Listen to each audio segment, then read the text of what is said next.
Good morning students. कल हमने ज्यामितीय आइसोमेरिज्म के बारे में पढ़ा था और उसी को आगे बढ़ाते हुए उसके आज अपने को कुछ उदाहरण और उनके बारे में स्टडी करना है। ठीक है, ज्यामितीय आइसोमेरिज्म में ये बताया था कि 2 और 3 यदि कोऑर्डिनेशन नंबर होता है मेटल का तो उसमें ज्योमेट्रिकल आइसोमेरिज्म के कोई उदाहरण नहीं होते, जबकि यदि कोऑर्डिनेशन नंबर 4 हो और जिसमें कि DsP2 संकरण हो, कोऑर्डिनेशन नंबर 4 में sp3 संकरण भी होता है, लेकिन sp3 संकरण में जो शेप है वो टेट्राहीड्रल होती है और उस केस में कोई भी अपने को ज्योमेट्रिकल आइसोमर नहीं प्राप्त होता। ये कल मैंने आपको बताया था और समझाया भी था कि किस तरीके से टेट्राहेड्रल में यदि चारों लिगेंड्स अलग होंगी तो भी अपने पास ज्योमेट्रिकल आइसोमेरिज्म नहीं होता, क्योंकि सभी के बीच का एंगल 109 डिग्री और 5 मिनट्स का वहां पर होता है। अब जो स्क्वायर प्लेनर कॉम्प्लेक्सेस में अपन ने आइसोमेरिज्म के बारे में पढ़ा था और अपने पास 2 आइसोमर प्राप्त हुए थे, सिस और ट्रांस आइसोमर प्राप्त हुए थे। सिस यहाँ पर स्टडी किए थे। ठीक है, तो अब यहाँ पर एग्जाम्पल मैं देना चाह रही थी कि ये अलग अलग प्रकार के हैं, ये अलग अलग प्रकार के अपने पास कॉम्प्लेक्सेस हो सकते हैं। कहाँ पर हो सकते हैं? ये जब अपना कोऑर्डिनेशन नंबर 4 होता है तो ये अलग अलग प्रकार के यौगिक बन सकते हैं। जैसे यहाँ पर दिखाया गया है Ma4। Ma4 का क्या मतलब हुआ कि जहां पर कि चारों लिगेंड्स जो हैं वो एक ही प्रकार की होती हैं और मेटल एटम से वो जुड़ी हुई होती हैं।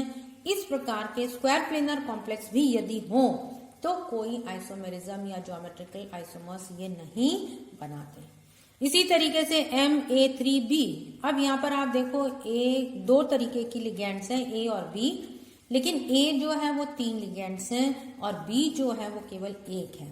इस प्रकार के यदि स्क्वायर प्लेनर कॉम्प्लेक्स हो तो भी अपने पास कोई भी ज्योमेट्रिकल आइसोमेरिज्म नहीं बनेगा। MB3A ये सेम ही केस है, यहाँ पर केवल B लिगेंड्स जो है वो 3 मात्रा में है, जबकि A लिगेंड जो है वो एक ही मात्रा में यहाँ पर उपस्थित होती है। और इस प्रकार के जो कॉम्प्लेक्सेस हैं वो भी ये किसी भी प्रकार की ज्योमेट्रिकल आइसोमेरिज्म नहीं दर्शाते, क्योंकि ज्योमेट्रिकल आइसोमेरिज्म दर्शाने के लिए जो कंडीशन अपन ने रखी थी वो ये थी कि जो समान लिगेंड्स हैं उनके बीच में या तो 90 डिग्री का एंगल होना चाहिए या 180 डिग्री का एंगल यहाँ पर उपस्थित होना चाहिए, तभी ये आइसोमेरिज्म दर्शाते हैं।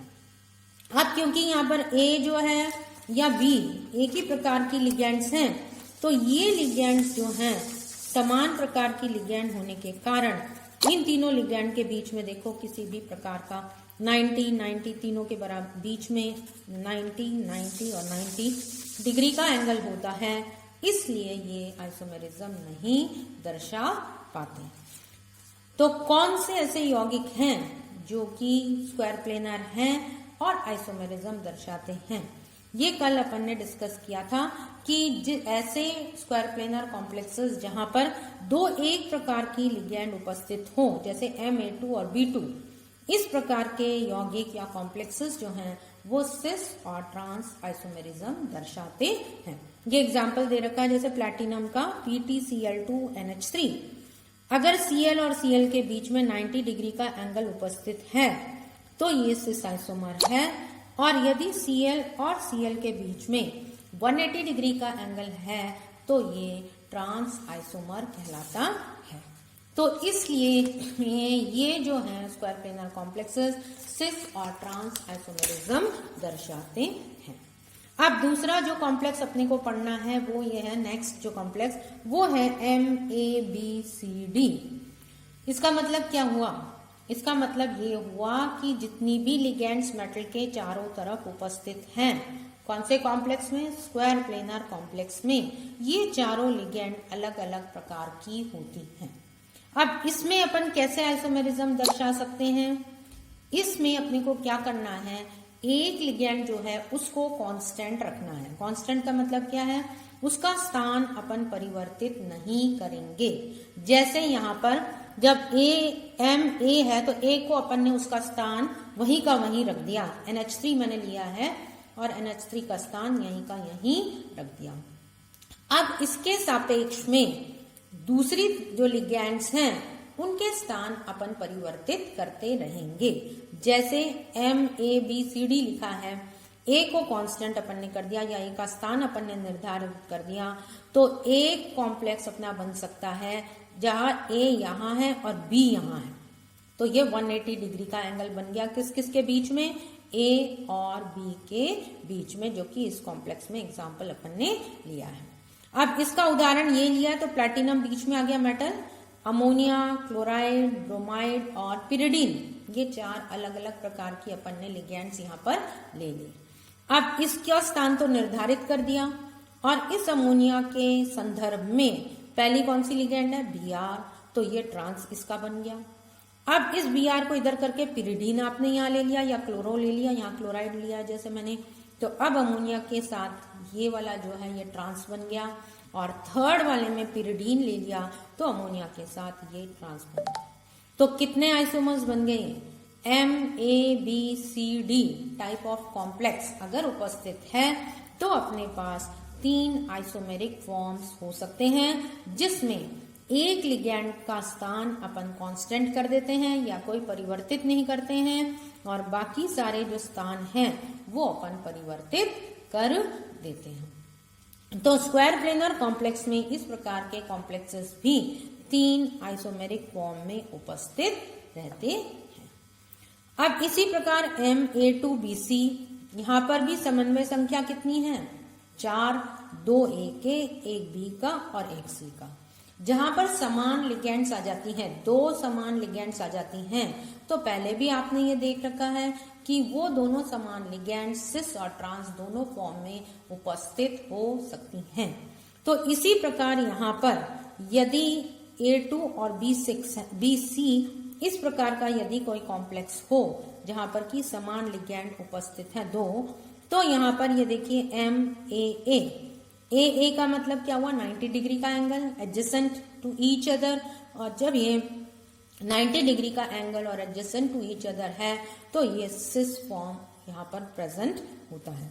जबकि यहाँ पर A और A अलग अलग है और ये दोनों अलग लिगेंड्स हैं, तो ये 180 डिग्री का एंगल यहाँ पर बनाते हैं, स्ट्रेट लाइन बनती है, तो ये ट्रांस आइसोमर यहाँ पर कहलाता है।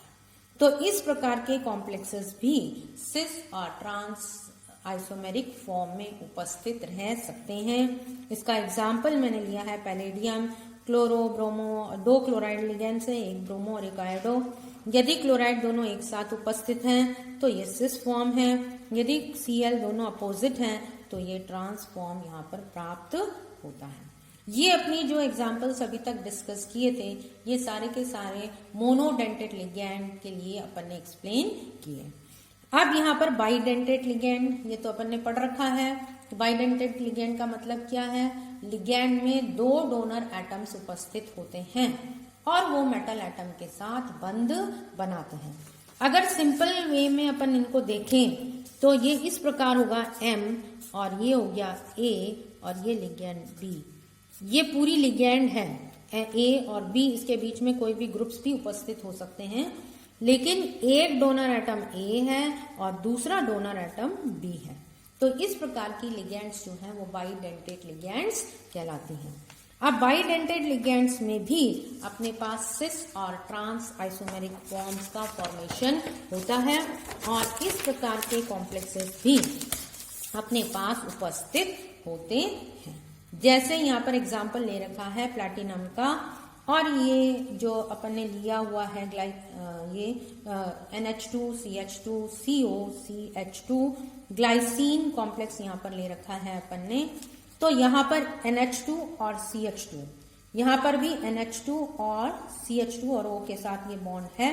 तो ये N जो है, ये देखो आप, ये बन गया स्क्वायर प्लेनर कॉम्प्लेक्स। अब यहाँ पर प्लैटिनम में दोनों नाइट्रोजन एटम यदि एक साइड में उपस्थित हैं तो इनके बीच का जो एंगल है वो 90 डिग्री का बन गया, और इस फॉर्म को प्लैटिनम का जो ग्लाइसिनेटो कॉम्प्लेक्स बनेगा इसे अपन सिस कहेंगे। और यदि नाइट्रोजन अपोजिट डायरेक्शन में है, यहाँ पर नाइट्रोजन और यहाँ पर डोनर एटम, यहाँ ऑक्सीजन और ऑक्सीजन, दो डोनर एटम्स है, नाइट्रोजन और ऑक्सीजन इस पूरी लिगैंड में, और ये दोनों डोनर एटम्स जो हैं ये अलग अगर 180 डिग्री का एंगल बना रहे हैं मेटल के इस तरफ और उस तरफ, तो इसे अपन ट्रांस आइसोमर कहेंगे। तो बाइडेंटेड लिगैंड्स भी सिस और ट्रांस आइसोमर में एग्जिस्ट करती हैं और ज्योमेट्रिकल आइसोमेरिज्म दर्शाती हैं।